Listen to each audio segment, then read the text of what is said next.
Hi, I'm Winkers of Cardboard Bastards, and I'm here with the illustrious Randy to give something of a demonstrational tutorial on how to build maps for Dungeons & Dragons in Roll20. You may not know this about me, but I've been a Dungeon Master for a long time now. Even ran a proper 1 to 20, 4-year-long campaign. It was entirely homebrewed, Randy was a part of it, and after I'm done editing, you'll see the wooden plaque one of my players made me to commemorate it. I'll try to get the images of their tattoos as well. But enough of that, let's get to Roll20 and Bob Ross our way through a map. Today's venture, a point of interest. I had a day to think about it, so we're going to go with an ominous, unnatural cave found in a simple meadow. Yeah. Alright, first thing I like to do is I'm going to go in, and here's some other stuff from this, unfortunately not very exciting long-form campaign. A nice rule of thumb, if you can ever do it, is to constrain your map sizes to multiples of 4, or, depending on the base tile you're going to use, multiples of 3. In a perfect world, you do both, which is what I'm going to be doing.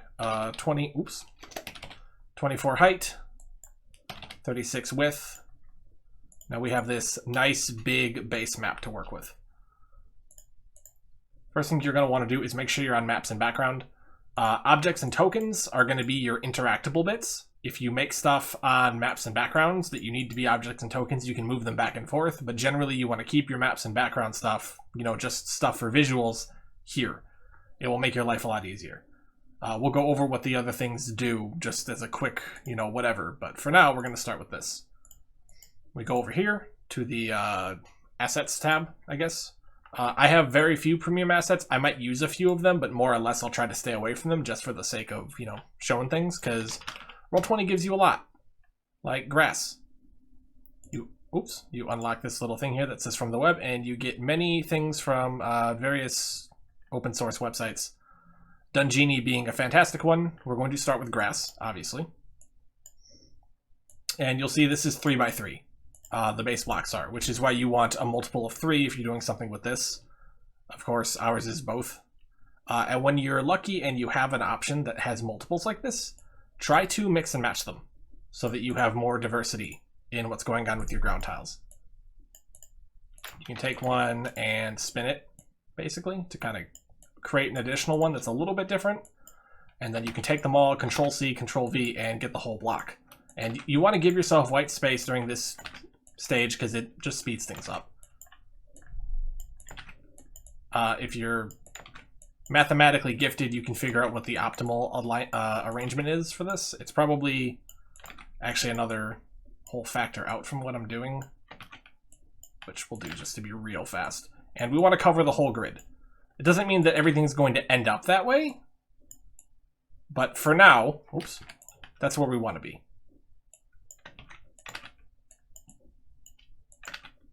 Randy, any questions? Oh, important note. Do not paste too close to the edge, because what you'll see happen, because I click and that decides where the paste happens. I click, I paste. But everything's bunching up in awkward ways. And you don't really want that. So kind of click over here. And as long as the blocks are big enough, when you click to select, you'll hit everything without creating an issue. That's a minor thing, but you do this long enough, you're going to be saving time everywhere. When you get to the last block, go to the center and click off to the side like this, and that'll give you this kind of solid block. And as long as you keep your selection in the white space down there, you'll get the whole thing without having to worry about anything else. That's a bit min-max, but what can I say? I've been doing it a little while. So now we have grass. For the meadow situation, I went with this instead of, say, this. Because it's a bit more loamy. Kind of implies something mountainous, and we're looking to have a cave on the screen. So that's generally my preference. Good so far? I was curious how you. That was actually one of my questions that I had was how you start off. Do you lay a whole background down? Yep, I lay a whole background. Wouldn't it be easier to just stretch what was already there just across the whole screen? That's a good question. Let's make a new one, and we'll put this here, and we'll stretch it. That kind of works. This is actually a little more detailed, but yeah, if you stretch it into quadrants or something. It's not too bad. You can do this, and in fact there are times where doing this is a good idea. But yeah, I prefer to have the details on the base square be much smaller, so I can interact with them a little more. Yeah, I didn't realize that the texture it was so scaled down. I didn't realize that's what it was. I thought it was just like browns and greens. It was all kind of blurring together. Oh, okay. So it was harder for me to tell like, oh, if you just make this bigger. I didn't realize we'd end up with like plants and that sort of thing. Yeah, But he's on a Discord screen share right now, so that's bad yeah, as well. it's no big deal. Yep. In the future, I'll just open a private stream for you. I should have done that, but I figured this would be fine. Yeah, We could fine. break to go do that real quick if you'd prefer. No, this is fine. It was just like I don't even know if I'd be able to tell like on my screen without having seen the whole thing. It kind of just looks like colors, you know? Yep. So from this point, we're going to want to do a little bit of planning. So I go to the GM layer. It says GM info overlay, which you can put things here that your players won't be able to see for like notes and whatnot. You can hide tokens here, like if you want something to appear on the screen at a specific moment. But for right now, we're going to use this to make notes that won't be overwritten when we're working in the token or map layer. I always use TL just because that's me. We're going to section off this corner here and just write cave. And we do that so that we know we can go as crazy as we want with the rest of the screen to actually build a meadow, which is the first thing we have to do. At this point, if you have a specific adventure in mind, you're going to want to think about details you gave your players. We'll pretend for a moment that we told the players there would be a road nearby. There's a few ways to do a road. I'm actually wondering what the road return gives. This. This is a decent tile. It looks worse, but if you stretch it out a bit and give it some room, it starts to look fine. Yeah, it looks just like a, gravel, like somebody just poured gravel down on the road. And now you've got this kind of road here. If you want to do something a little more flexible that you can be more specific with, there are smaller segments in this particular case. But what I like to do is find a semi-solid dirt texture, which, here we go. And I think Randy's going to immediately recognize this. And this takes a bit more work, but I prefer it. And you'll notice the more you put down, the thicker it gets. And we'll probably be, speeding this bit up. As you can see, I'm pasting a bunch into a spot. And I'm just kind of plopping them down. You know what I was really liking doing as I was creating a couple scenes? I was liking working out of the token layer, and then you can just highlight everything and say send to map layer. So that because I was having a real hard time not dragging the tiles that were below. I'd always end up dragging them around. And that is a good strategy if you do have trouble with that, but I don't. Personally, that's a me thing. That is very good advice. Don't just because I'm not doing it, don't not do it yourself. Right. Yeah. It was how I had to. I was pulling tiles all the time. I was like, yeah, no, this is. Oops. An important detail at this point is if you hold Alt, you can drop things in uneven places, which is going to let us patch bits in here. I went with a lighter dirt color. I'm not sure why. It's just kind of what I picked out of the thing. It's fine. Everything works. This is the road people take back from the beach. Pretty much. Covered in sand. Why not? Maybe there's a lake to the south. Or maybe there's gold golems. Or this is a fairy highway. This is just fairy dust. The imagination is running wild. Generally, though, when you use this tactic, you want to make sure that the center of the road is your densest part. And that is why I like this tactic, is because if we zoom in here, you'll notice that the outskirts of the road have some see-through to them. And it gives you just a little bit less blockiness in your end result. And that's kind of hard to come by. We've got a few more things we're going to do to enhance that, but for right now, we're going to start with trees. Gotta have trees. I don't know where I got this from, but I love this tree. Unfortunately, I sourced it from online, so I won't be using it because that kind of breaks the challenge. This is one of the most obvious trees that you can find here. One thing you want to do when you're putting a tree down is look at the size of the trunk and kind of match that to something realistic and make the tree bigger. You'll notice this canopy is, 30 feet by 30 feet? It's big, but that's okay. Not everything needs to be perfectly to scale. You want your map to look nice. And especially when you're indoors, you kind of want to cheat the scale a bit, because having space for all the tokens on screen can get very difficult. I like that you just by default rotate things a little bit because it Yes. makes it not like I was running into it with Yeah, because with if one of the you maps that I made. It just all looks so samey. yes, You're which just like is not copying and good. pasting it there. Yeah. Thank you for bringing that up. You want to do that, and you also want to hold Alt. Again, I'm holding Alt for all of this, and you can make them a little bigger or a little smaller. And oops, there I go doing the thing I said I don't do. So we've got some trees down. We don't need a lot of trees, obviously. It's not a giant map, but you want a few trees because you just kind of let people know that while it's a meadow, it's not like open plains as far as the eye can see. And that's fine, right? Trees. Things are looking a little less blocky because when you start with just a base map, everything looks very samey. After this, I go to flowers every time. Again, outside source flowers in my library. I don't remember where it's from. That's a corpse flower. Great enemy to throw at people. Have fun with that one. The trick to flowers, and there is a trick to flowers, is first of all, be careful with flowers like these. These have a very, I don't want to call it like not good appearance because there are places I use this, but it doesn't really have that wildflower look. Generally, I'll put these down to the smallest size and I'll drop them on water because, I don't know, they've got a sheen to them. It kind of looks like water. This is more of a flower we're looking for. Make sure when you pull them out, you resize them to the right dimensions. And then you got to pick a place for them. And this can be a little tricky because at the start, everything looks funny. But having them along the roadside kind of tells a story on its own. And when you put flowers down like this, always layer them like you're almost like you're doing the road itself. Flowers are not just one tile, they are a conglomeration of tiles.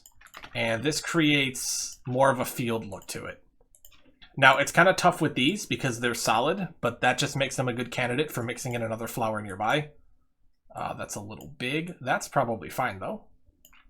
So we do this to kind of cut the corner, and this is one of my favorite ones because you'll notice if you match the colors, you get very neat rows as you place them. And again, it's uneven, so it kind of removes that sameness that you run into in a map.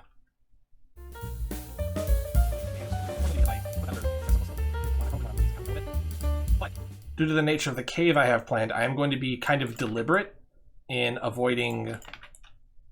I'll show what I'm doing here in a second. I'm going to avoid bringing the flowers too close to where the cave is going to be. And yes, this is currently over the tree. That's fine. Just finish your placement, go to the tree. Oops. And I have this annoying glitch where this happens, and that started happening a long time ago. If I do Alt and right-click, that tends to fix it. And you just hit 2 front.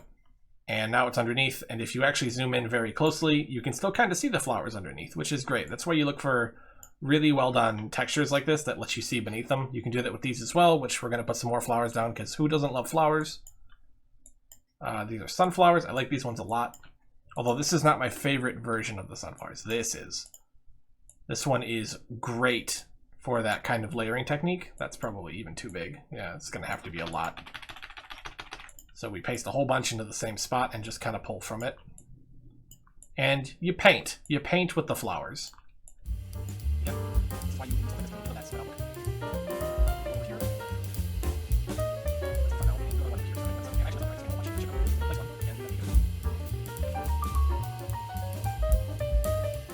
And one thing that's very hard to do, probably the hardest thing to do naturally, is to not overthink it. Just like if you were painting a picture, it's possible to try to do too much. I do like to draw very atypical shapes with my flowers, though, because they're flowers. They don't care much for symmetry. They just kind of grow where it's best. And now we have some patterns, and we have this big, ugly cave emptiness over here, which we're going to get to in a second. Where do your skulls go? Oh, they're coming as soon as we get to the cave. Now, at this point, we're going to look for a different base tile. And this is part of the best part of, like, throwing down this base stuff. Because, like, from this point, you can delete stuff if you want.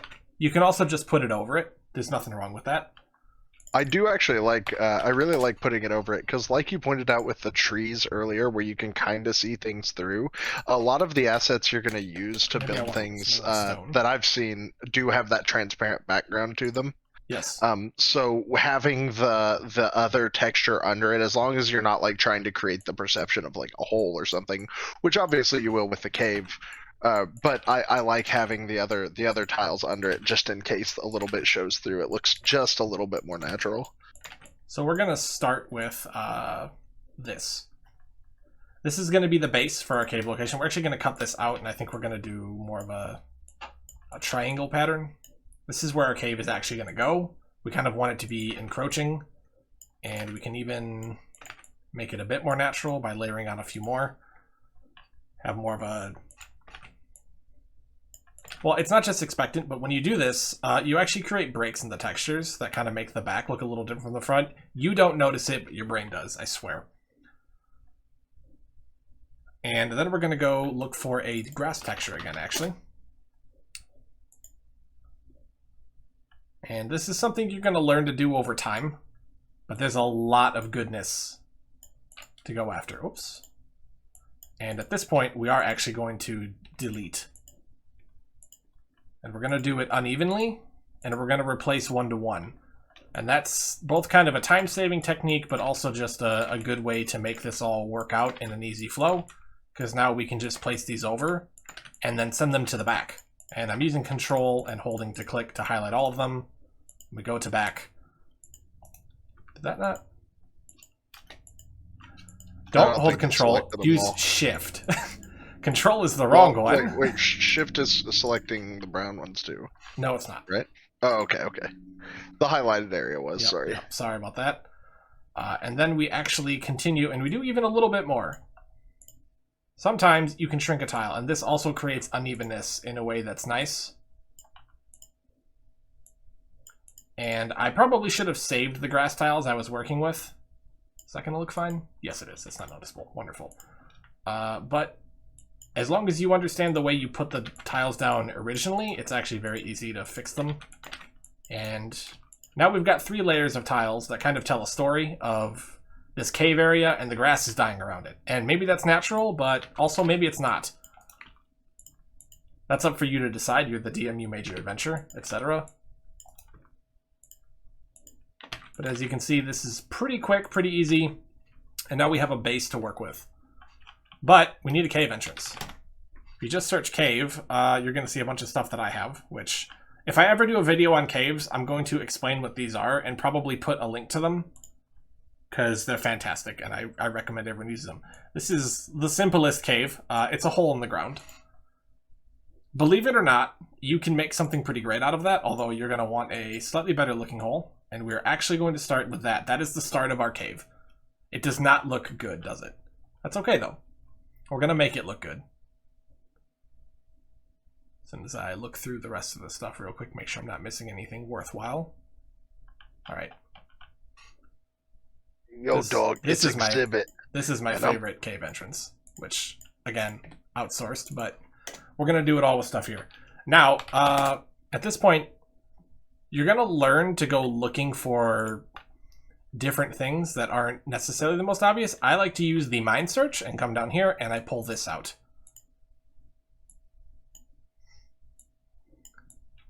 And using this tool, you can start to create some depth on your cave. Very important at this point that you do this, because let's be honest, just a hole in the ground does not look like a cave. Now it's starting to look a bit more like a cave already. Although there's an optical illusion going on here that isn't particularly pleasing to the eyes. We'll address that in a moment. Probably do that right away, because this is where some of the magic happens. We have our base stone tile. But what about second stone tile?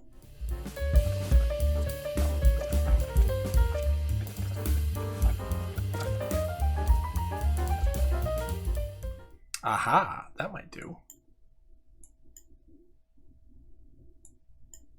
I see some potential here. Fun fact, when you pick up an asset, that's not how it has to look. You can tint everything by a color to make it match a little more. This is probably where the magic is really going to start, as we try to get the angle right to that opening. That's pretty good. Oops. Do some flips.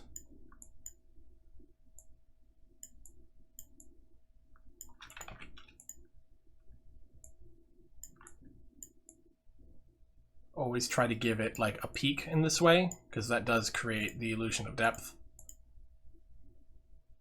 And then we actually put this, oops, that's not what I wanted to do at all. That's a catastrophe. Making mistakes like that does waste a lot of time, and it's very easy to panic. But this is where the undo key comes into play, because when you change the layer of something, the undo key does not really obey that, but it will move things. And we wanted this in the... Please. There we go. So now we can put this in the front and magically put everything back the way it's supposed to be.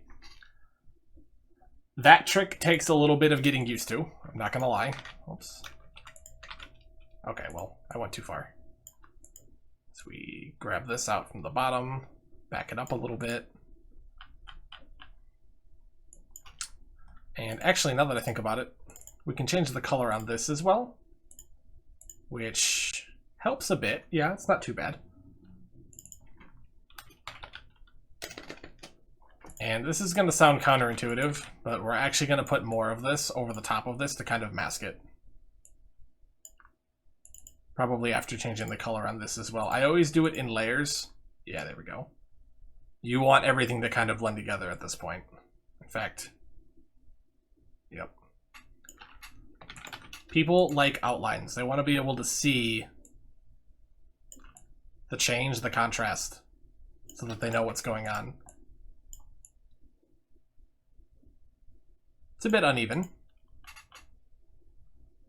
but that's fine, because it's always an iterative work.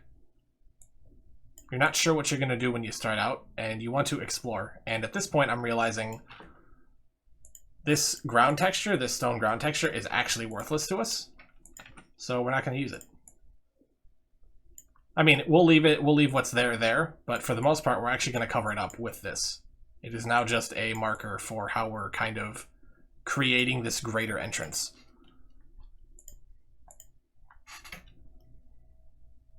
In fact, I'm trying to decide if I want to do a little bit more here, because what we can do...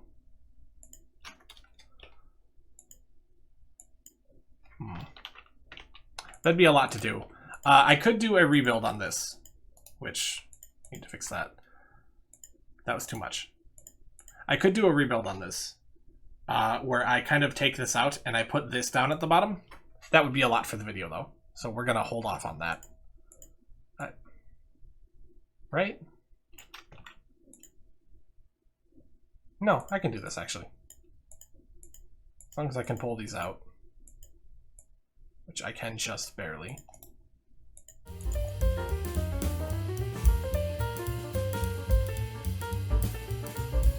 So, yes, we will bring these to the front. Oh, we're actually supposed to bring them to the front later, but we'll get to that in a moment. We're going to put these down, because quite frankly, it's going to look better this way overall. Now it's more of a cliffside, which is fine. We rearrange these as we like them. And in fact, funny twist of fate, this part now looks way out of line. But that's okay, because when you delete something and bring it back, it changes it changes its order, which gives us some room there to fix it up. Want to move this a little. There we go, that's fine. And one last time, we're going to put stuff on top. And you can see this is a mess, but making maps in D&D is a mess. There's no other way to put it. You just kind of do it until it fits.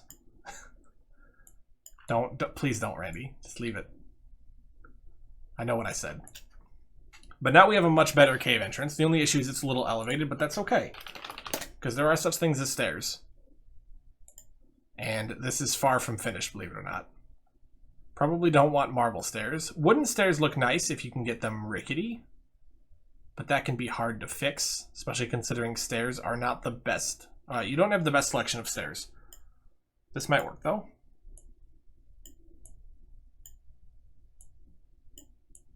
Bit grand, but possibly okay.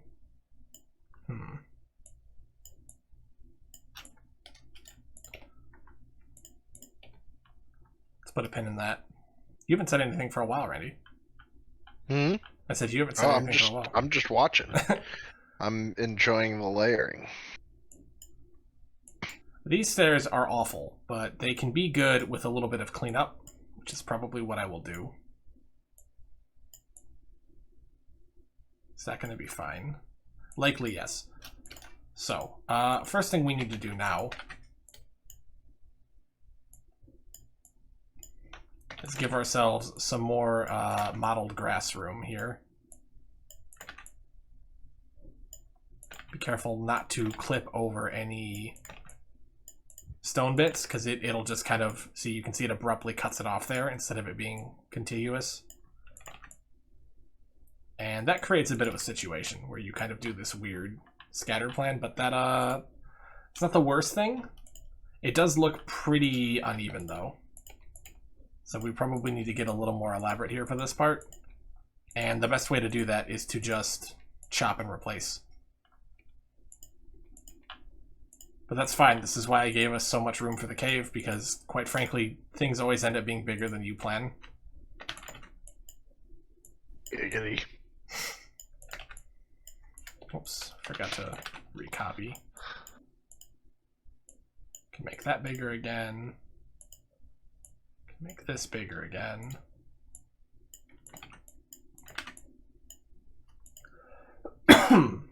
Excuse me.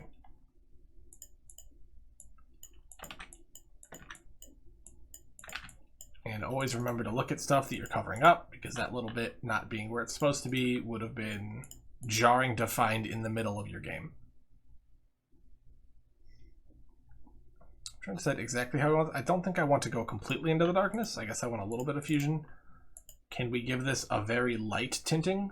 Probably not. Yeah, that does not look good at all. I actually like the contrast. Contrast is good sometimes. Having this all kind of match, nice, but you want the contrast for like the stairs, because people got to be able to see where they're going. And from here, we do a little bit of resizing, just to make things uneven, or rather less even, because it is a little bit of a hatchet now, kind of going across.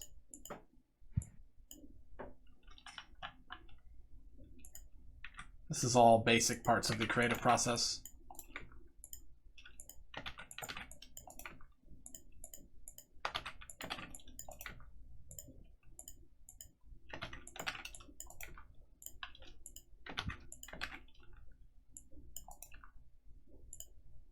And then, oops, down 2.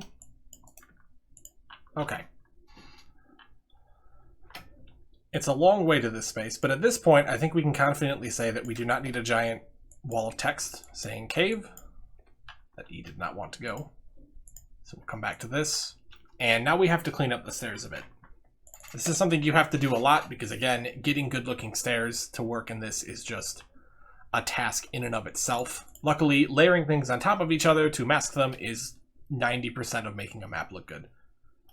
First thing we want is a railing. Traditional wooden railings look kind of funky out and about like this. So we're probably going to look for a more metallic one. And they have some good options here. This is my oldest, faithfulest option. I use this one a lot, especially because you can see one side is like lit up, the other side is dark, which kind of very clearly defines where something is. Doesn't look too bad. But using Alt to line it up can be a bit tricky. And we'll do a flip so that the dark side is always on the outskirts. A little bit of visual clarity there.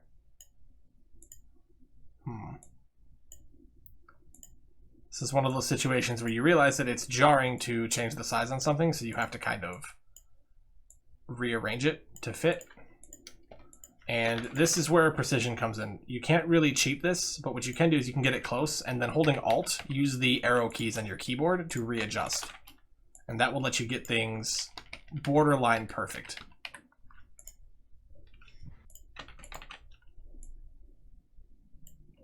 And you can see already with just the railing on, things look a lot better. We'll zoom in a bit here, because on the bottoms, we're gonna hide our sins in the corner by making this one just a tad longer to fit. And then what you can actually do is highlight the whole railing, copy it, paste it, highlight the new one, and hopefully flip horizontal. Wonderful. And now it's much easier to place.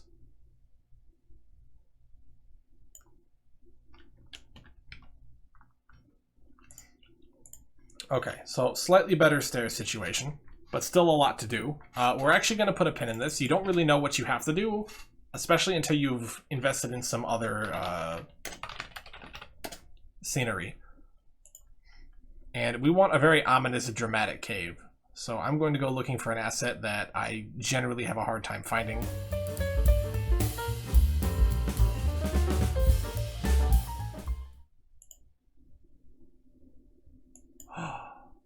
at that.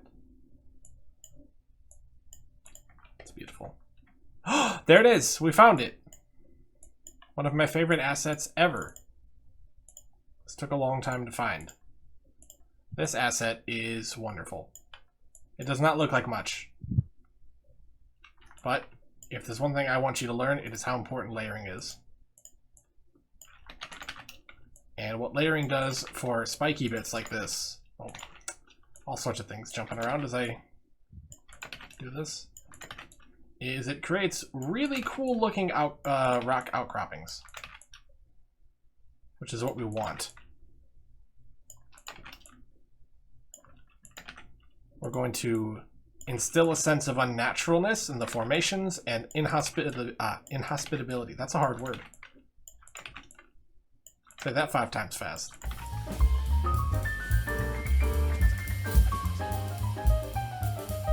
It's actually hard to see on the top. That's unfortunate. I should have gone for a different coloration. Yeah, that's just as hard to see. This is the mess of it all.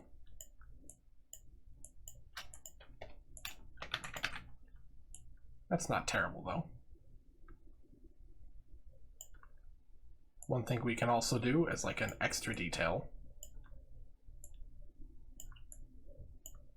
Yes, this is going to take a little bit of doing, but it's probably worth it.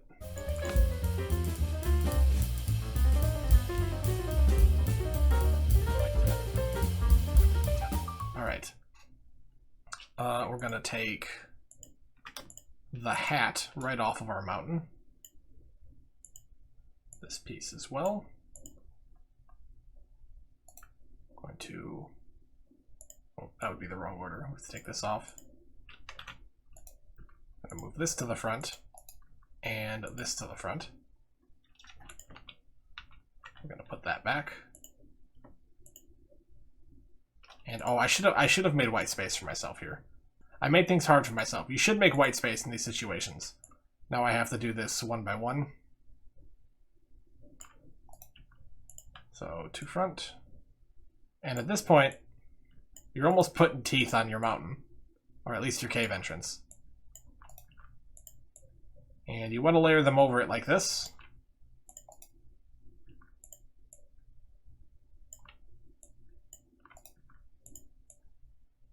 Probably better that I did it this way anyways. Now I can take some of these and, oops, I don't want to flip them like that. I want to take the rest of these, we'll spread them out, since we're placing them by hand now anyways. I'm just misclicking everywhere. I haven't done this in a while, and it shows, actually.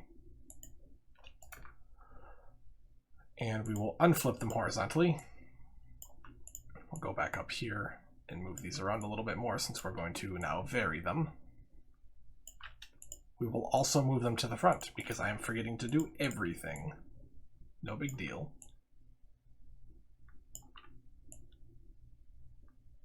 And you can probably see what's going to happen now in a moment. As I move this to the front. You can still kind of see the backs, which they're about to disappear.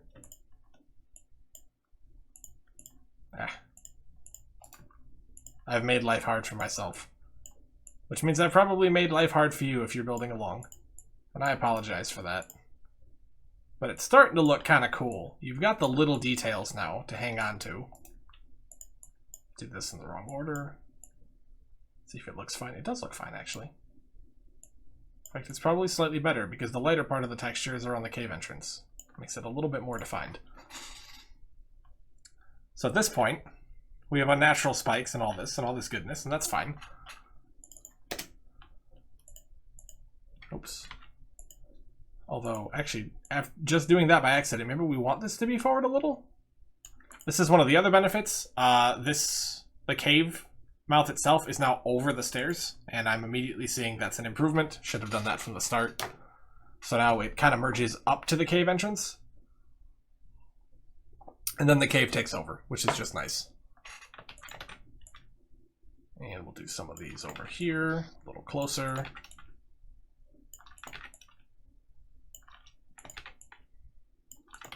Because why not? Not actually sure why I keep bringing up that window by accident. I'm not pushing a button that would do that. That's Dungini for you. Or, sorry, Roll20 for you. Dungini is where most of these stuff comes from, though. We should say nice things about them. Okay.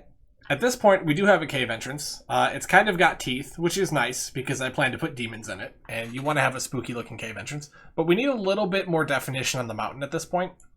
Otherwise, most of this is looking decent. If you ran into this as a character, and you looked over there and you saw that, you'd be very interested in what it is, and that's the goal. We're going to go ahead and find Ye Old Dead Tree, because tell a story with everything you do.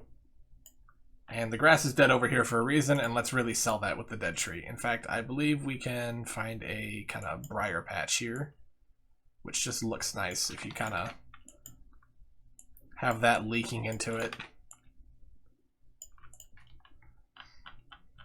What do you think, Randy? What does it need?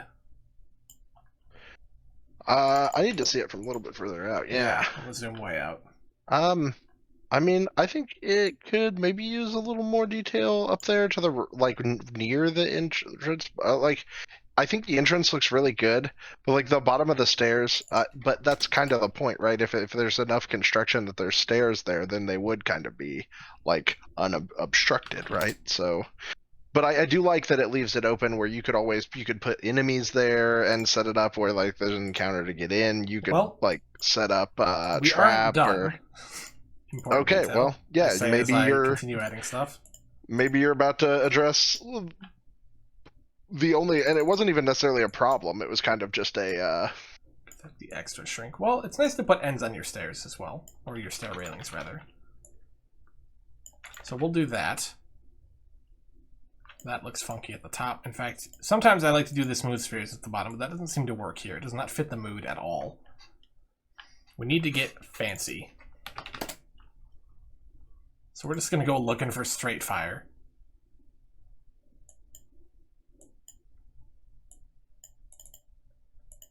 And for a good measure, actually let's do, yeah, this. That's the more dramatic looking fire.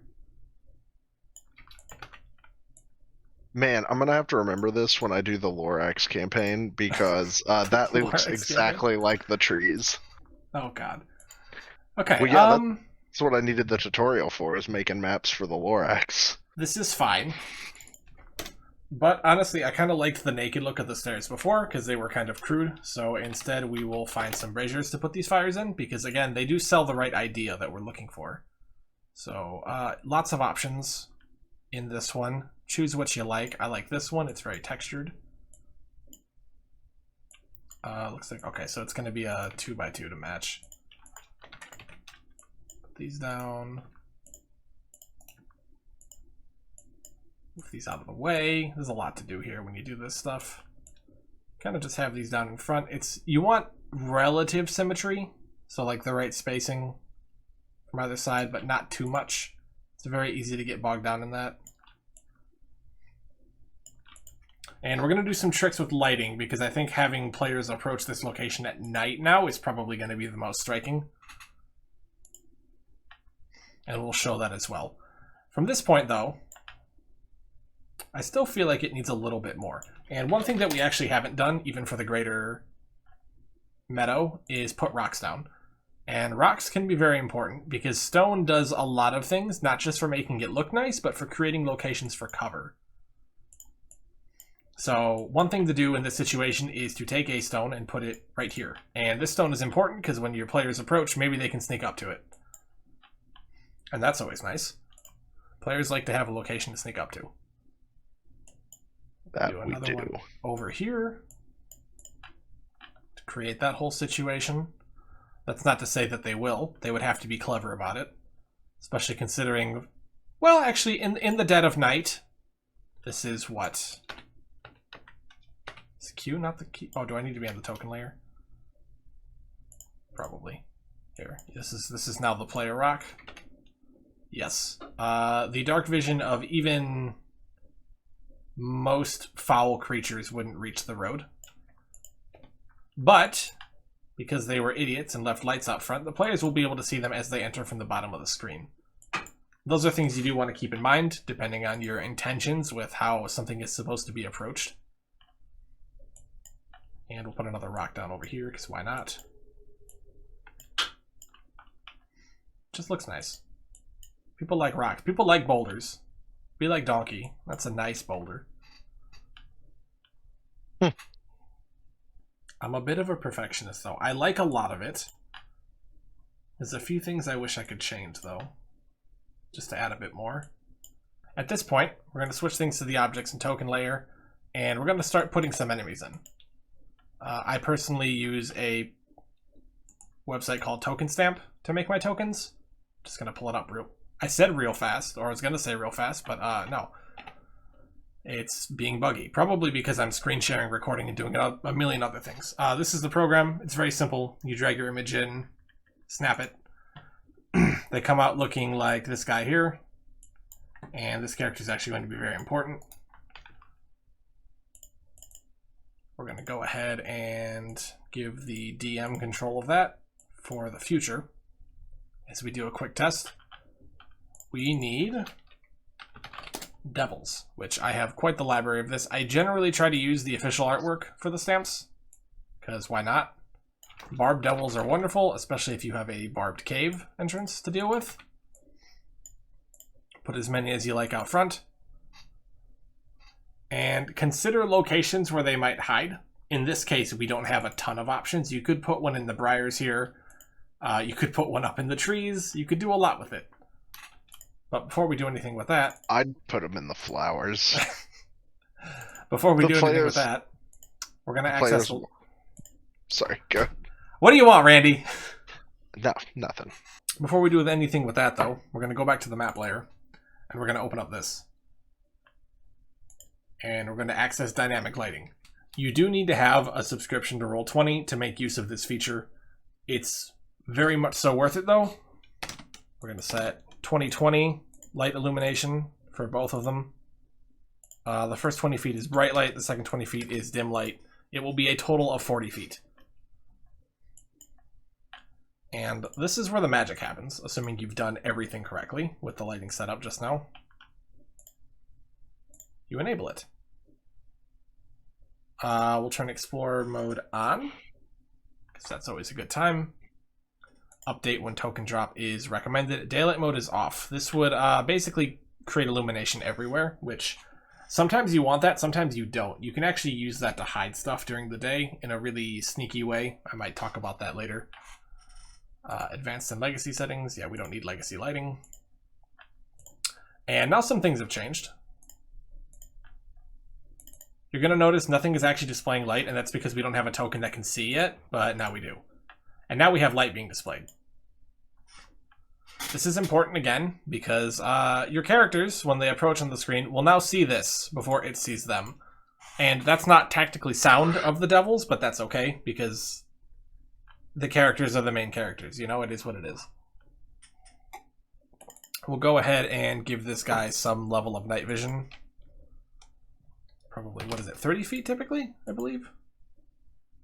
Well, this is just a demonstration, so let's give him 900 feet. No, I needed to... Come on. We'll do dimming dark. which I can't tell if it's doing that to be mean to me or not. Nocturnal, is that what I'm looking for? No, we're gonna go back to dimming. I haven't done this in a long time. Finally, we hit this button over here. You click the gear, rejoin as player. I have control of that bog. This is very important. It's going to let us look around from the player perspective, which would be much easier to do if I weren't on a different screen in the game. That was something very different.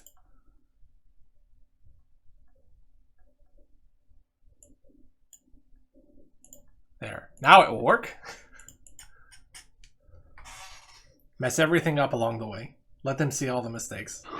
They're gonna need to. Okay.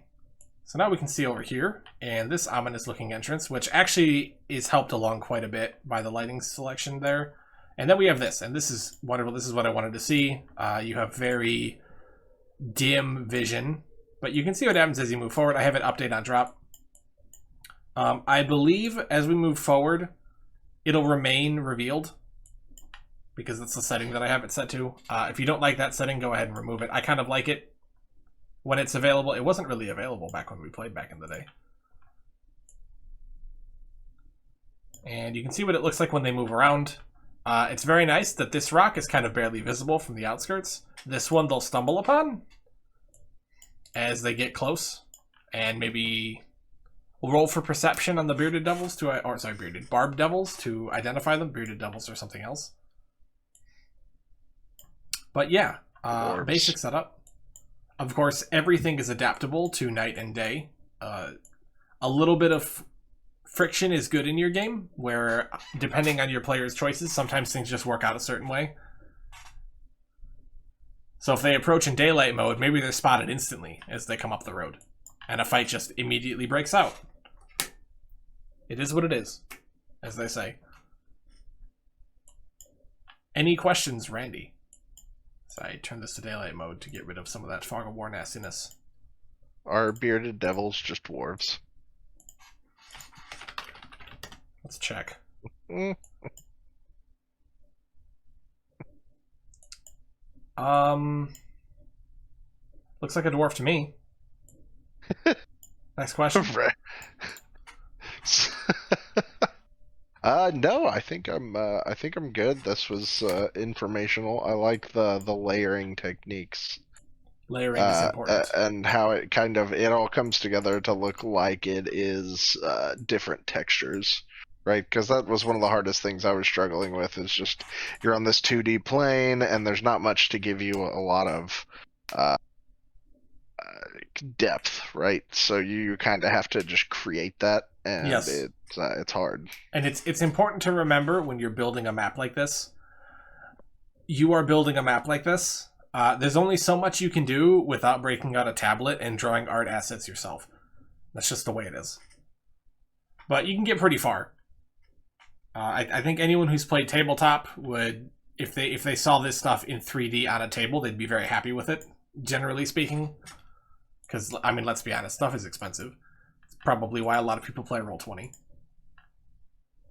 If you do not have the lighting effects for Roll20 from the basic subscription, which I think is like $4.99, $5.99 a month, I highly recommend them. They add a lot to the game. You know, if you're DMing for a consistent group, have everyone pitch in $1 and just enjoy that improvement. Really, no questions at all, nothing.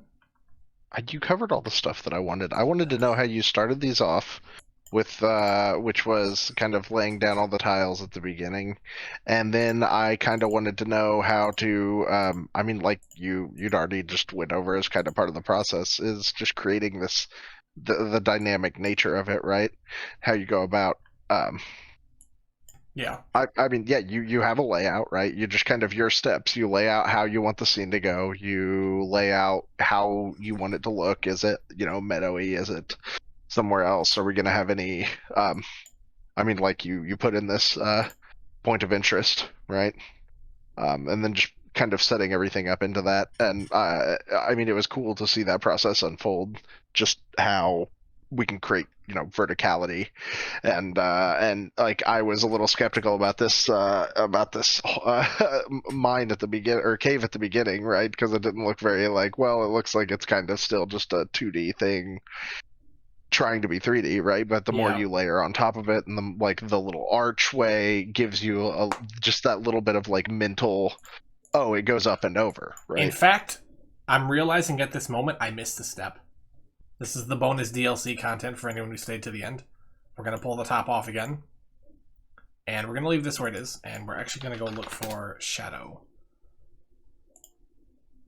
Not a Shadow Demon or anything like that. Just Shadow. And we're going to grab this. This is a solid black shadow. This is probably the tool I use most. We're going to match it up. We're going to go all the way to the back. We're going to drag it out.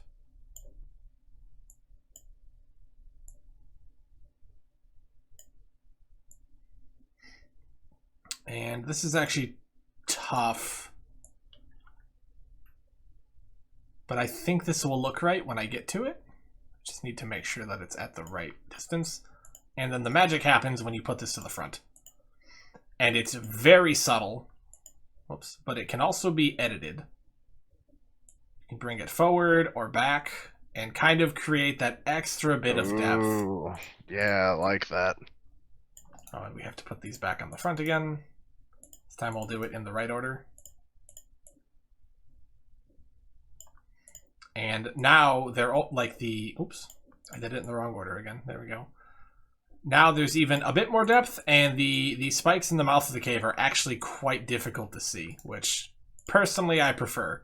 You want your details to be secret. You at this point now, your players might not notice them until they get close. Yeah. And then it's there. And then menacing. I really like that shadow technique too, because if you want to like hide some details for your player there, like maybe you can hide a couple like small skulls out in the corner or whatever, right? Like something. I promised you skulls. And like details that wouldn't necessarily be noticed, but if they do notice them, might add some like flavor. Like there could be bones, there could be this sort of thing. Just kind of give look and feel to the cave, which is also obscured by the entrance, which is. I did promise you some bones. Putting them up here would be great, actually, but I'd have to redo the shadow thing again. So we're not going to do that right this second. We're going to put them down here. This is a situation, though, where you still want to relayer things, because when you have something like this, we'll do like 2 piles just to get maximum value out of it. You kind of want to have them clip into something. And now that shadow's a giant pain in the ass. It's okay, though, because we're going to do it this way anyways. So we rearrange everything to be on the right order, and then we just undo them all back into place. And that kind of gives a little bit more depth, because it just gives a sense of height to the braziers over the piles of skulls. It's a minor detail, but I think it's worth agonizing over, personally. You can see how it's under there a little better now. Maybe kind of bring it back around this way. And do the same with, oops, this one. I don't know why the camera just jumped like that. There we go. Some simple nonsense. I'll be honest, I would probably iterate over this another pass and add even more detail. Little things like the skulls and whatnot, I'd probably take all this out and put some skull piles up there to be covered up by the shadow, because I think they'd look much better in that position. It is what it is. And probably another thing I might do... Add a dragon. No, I'd add a... I would probably go looking online for something to match this, but I'd go for some sort of a flag or banner to put over the cave. Just put an American flag out there. There's oil in the cave. There's oil in the cave. Whoops. America got here first. No. The Barb Devils have been stealing our oil. I need you to go get it back. Oh, no. The Barb Devils have stolen our cool pink fire. Go get it back.